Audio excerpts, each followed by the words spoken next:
Hey everybody, and welcome to episode 4 of Game Night Date Night.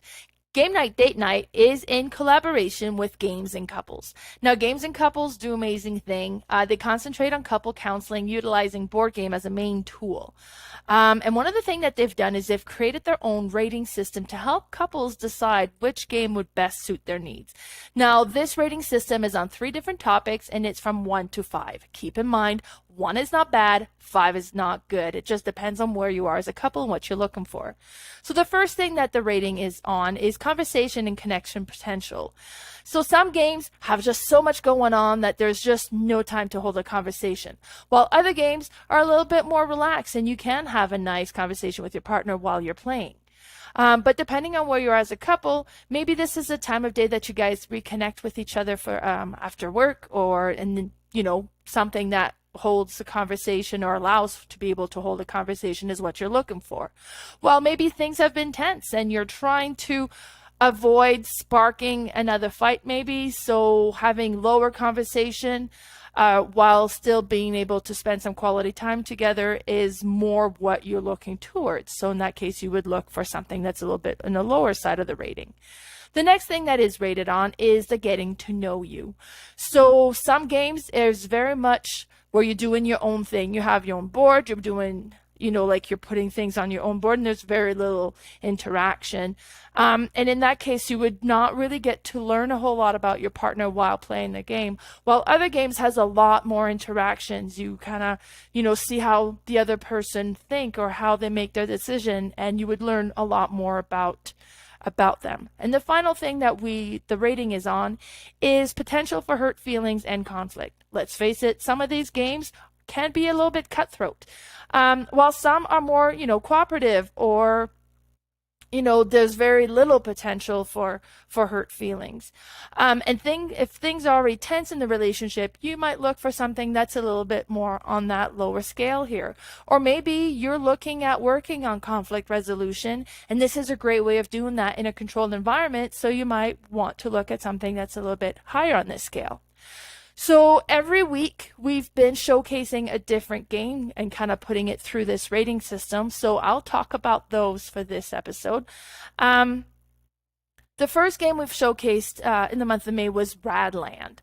Radland is a game that was created by Roxley Game. It's a 2-player game, and the artwork is very neat in it, and it's kind of interesting. This is a post-apocalyptic world, and you have your own camp that you're trying to protect while trying to attack the other camp. And the currency in this one is water, so you're spending water to create all these different actions. This is how you're paying your people that are part of your camp. And it's very interesting. Each things can do different things, and you've got your campsite. You've got 3 campsites, and then you'll start putting people in front of it, protecting it, and you can attack the other side. But then if they have people in front of their campsite, they're protecting it, so you'd be attacking them first. Now, if the campsite is unprotected and you're attacking on that one row, now you're attacking that particular campsite as well. And then the goal is to be the last player standing with at least one campsite still intact. It's a very interesting game. It plays fairly quickly. It's easy to learn. It was neat. And this is, let's go through the rating system actually. So for conversation and connection potential, I've put this one at a 3 out of 5. You're playing your card, you're kind of doing these different things, but you can still maintain a conversation. There's some things going on, but it's not so overwhelming that it allows no time for conversation. In the getting to know you, I would put this one at a 3 out of 5. It was really interesting to kind of decide, okay, because you can sacrifice your cards to kind of do the quick action and they get discarded. Or, which one you're kind of trying to protect, or which one you're going to send to kind of crawl up into the event. And some of these events that you can activate will actually destroy everybody, your own characters included. And is that something that you would kind of consider doing? It was neat. Now, for hurt feelings and conflict, I would put this one at a 4 out of 5. This is a battle game. This is one where I'm going after you, you're coming after me, And sometimes, like, okay, oh no, this one's hurt, but I'm about to heal him, so that's great. I'm going to do this. And then you kill him. And, so there was a few moments where certain action were activated that caused a lot of damage. I should point out I lost badly at this game the first time we played. And yeah, so I mean, if that's not something you're into, or, keep that in mind. It might be a little bit frustrating. Let me show you a little bit more pictures of this one here. So one thing that's really great is this game comes with a player aid. That makes it so much easier to kind of follow how to play, what you can and cannot do on your turn. So I'm a big fan of that. As I mentioned, the artwork is great. It's a fairly simple game to play. And it was great. So that was Radland. The second game we showcased in the month of May was Watergate. So Watergate is a game based on the Watergate scandal. Now, when I first got this game, I really didn't know anything about it, so I kind of Googled a little bit more into it. So during the Nixon administration, when Nixon was president, now Nixon has military background, so there was a lot of war going on. And the people were starting to get pretty upset about that because their loved one was in a bunch of war in Vietnam and all that stuff, and they felt it was kind of unnecessary. So there was getting a little bit of bad reputation about this. Now, the Nixon administration were really trying to cover up some stuff and to get rid of some documents to kind of stifle down the unpopularity that was happening for him, because they really needed to get him to be elected again. And this is where, like, the Watergate scandal happened, because they've destroyed a bunch of documents in the Watergate. Now, during that time, there was 2 journalists that really kind of got a hold of this and started uncovering tons of stuff. And they were digging up all sorts of stuff that they were kind of making public, until eventually it triggered an official FBI investigation. And I'm explaining all this because this game is so thematic to this. One person plays as the journalist while the other player plays as the Nixon administration trying to stay into office. This game is great. It's neat. It has a super cool tug-of-war mechanism in it. I'll go over the rating system and then I'll show you more about the game. So for connection and conversation and connection potential, I've given this one a 4 out of 5. Every round, the Nixon administration is going to put 3 documents onto the middle portion of the board, and you're going to start playing cards to move things your way or move things the other way. So there's not lots and lots going on that you wouldn't be able to hold a conversation while playing it. For the getting to know you, I'm giving this one a 3 out of 5. A lot of this stuff you're not going to reveal as to what you're planning on doing, because you're trying to say, oh, I'm going to hold on to this and then I'm going to put this there. So there's a little bit of information that you're keeping to yourself. So it's not going to be super revealing, but sometimes like, okay, and it was like, oh my God, I can't believe you just did that. For hurt feelings and conflict, I am giving this one a 4 out of 5. Because with this one is you're working, mostly if you're on the journalist side, because you're working on creating these links between the Nixon and a whistleblower, basically. And then maybe you're like, you've been working on it, you almost got this link connected, and then all of a sudden the Nixon administration buy off the journalist, cancel the whole thing, and you can no longer do that.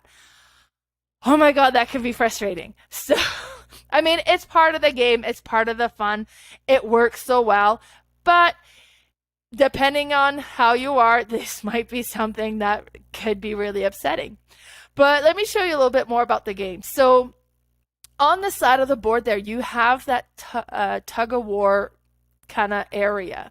So everything starts on the yellow area there, and you start moving things towards you or towards you, depending on which side you're on.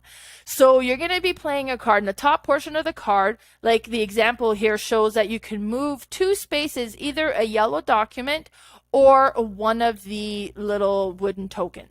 Now, if the white token is on your side of the of the board by the time you finished a round, then you get to be starting player, and that gives you 1 extra card.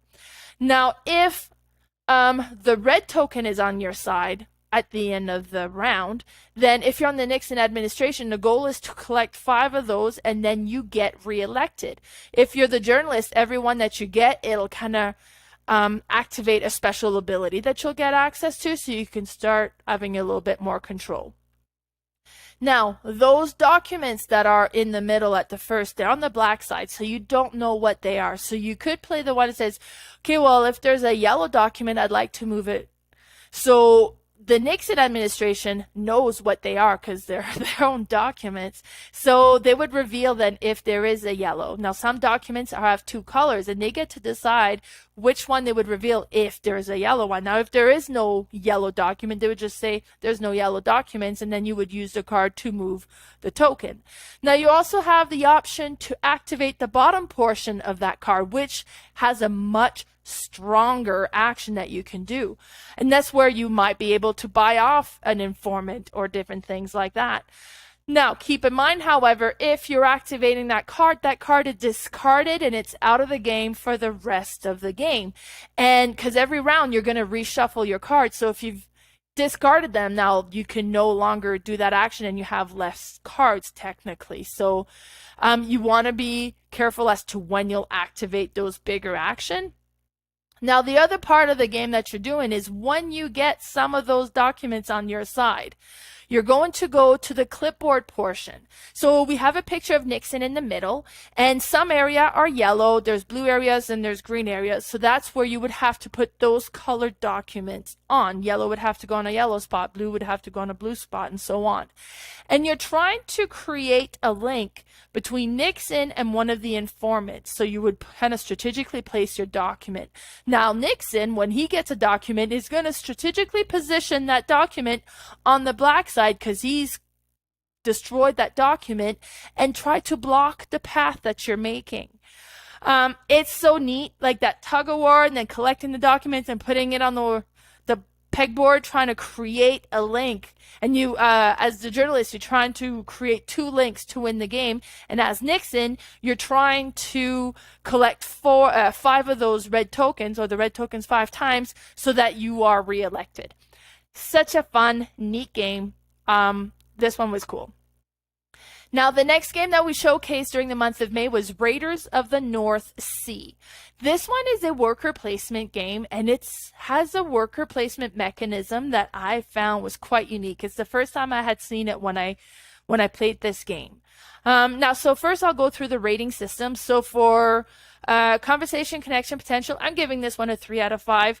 You're putting your workers, you're picking up workers, you're doing your actions, but there's enough downtime in between your turn that you can kind of have a small conversation. It has some room for that. Now, in the getting to know you, I'm going to give this one a 3 out of 5. You're placing the workers, you're collecting the workers, you're not kind of letting on as to what your grand plan is going to be. So there's some opportunity to kind of getting to know your partner, but it's not a super revealing game. For hurt feelings and conflict, I'm giving this one a 2 out of 5. Just because what can be frustrating with a worker placement game is that you want to do an action and then they've blocked it. And I was like, darn it, I really need to do that action, and you keep going there and I can never get it done. With this one, what's really unique with that worker mechanism I was mentioning is everybody starts with 1 worker, and on your turn you will place the worker on an empty spot and you activate that action. Then you will pick up another worker that's already on the board, take it back, and then you activate that action. So if you wanted to do a particular action and they went there before you can still do that action. You're just going to need to place your worker on an empty spot and then go and pick up their worker that they had just placed there. It might cause you to change your plan a little bit, but it doesn't block you out of any area. Now, apparently there are some cards that are a little bit more take that element to them, such as stealing resources and that sort of stuff. I haven't really come across that a whole lot, so that's why I was giving this one a 2 out of 5. And let me show you a little bit more on this game. So with this one, Placing a worker, picking up a worker, you're collecting resources. When you have enough resources, you can go and raid these different areas. At first, you're probably going to do the outposts that are closer to the bottom because they're a little bit less expensive to do. You will build your military strength, kind of make yourself stronger. And then when you go and raid an area, you can also roll the dice. So you have cards that you collect. Those are the crew that you're collecting, that kind of becoming part of you, that's going to be raiding with you. So depending on their strength and the military that you've accumulated, and on what you roll with the dice, depending on what you get, how much you might score. And then you get to collect the goods that are on site. So you would kind of collect that as well. Now, some of the stuff have like a little black skull, and if you collect those, one of your crew members is going to die. But building up your black skull kind of gives you more glory at the end as well, so it's going to count as points at the end. So it has potential, but it comes at a cost. Now, you start with the black worker, and then there's going to be gray workers and white workers that's going to be available, and some locations are specific to a distinct color, so you can't send a white worker in a spot that has a black worker requirement. Or some areas might be your black worker is going to get you that, but a white worker would get you something a little bit different. So there's that kind of playing into it as well. So it kind of be, okay, but I really wanted to do that action, but you just put a black worker there. And the next action I want to do, I would need a white worker. So I kind of don't want to pick up your black worker. So there's some interesting decisions with this one. It's a neat game. It plays fairly quickly, and it comes with these most beautiful metal coins. So, and I think that's worth mentioning. So that one was Raiders of the North Sea. Then the last game we've showcased during the month of May was Hive. Hive is a very simple, clunky, chunky game, and it's a puzzle game. Plays kind of has like a chess element to it. Now, in the rating system, for the conversation and connection potential, I give this one a 4 out of 5. On your turn, you either add a tile or you move a tile.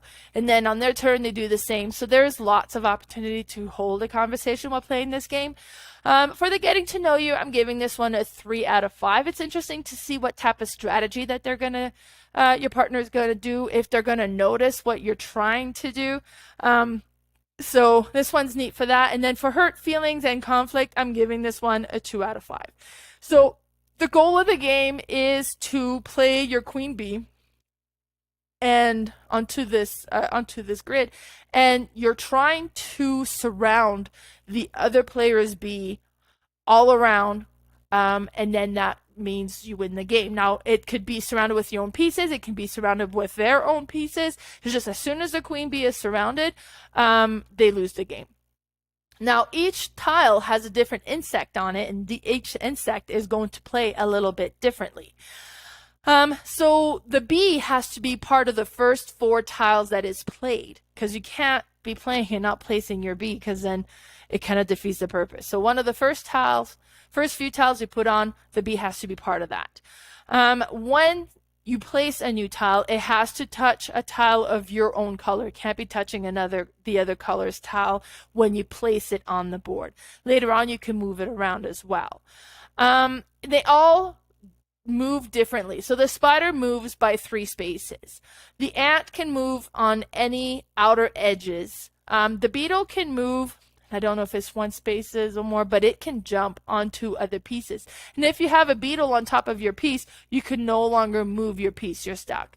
The grasshopper jumps in a straight line. So it could go from one end into the other side completely.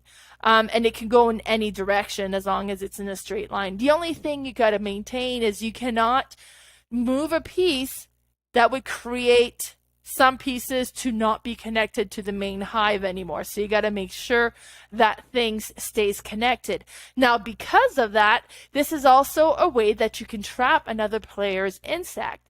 So maybe they're moving their pieces because they're trying to get to a place, but then you move your piece kind of on the extremity of it. So now they can't move theirs because it would leave that one floating. So you kind of wreck their plans. It's really interesting. This is a game, I gotta say, I lose at a lot. I'm not very good at Hive, but it is a lot of fun. And those are all the games we showcased this month. So be sure to follow us on Instagram. My Instagram is boardgame_mama. And there is also Games and Couples. On Facebook, my Facebook group is Board Game Mama and Friends is playing all the games. And we also have Games and Couples, Love in the Age of Board Game. And the YouTube channel is Board Game Mama or Games and Couple, Love in the Age of Board Game. So be sure to tune in next month and to see all the games that have been showcased for the month of June. Bye, everybody.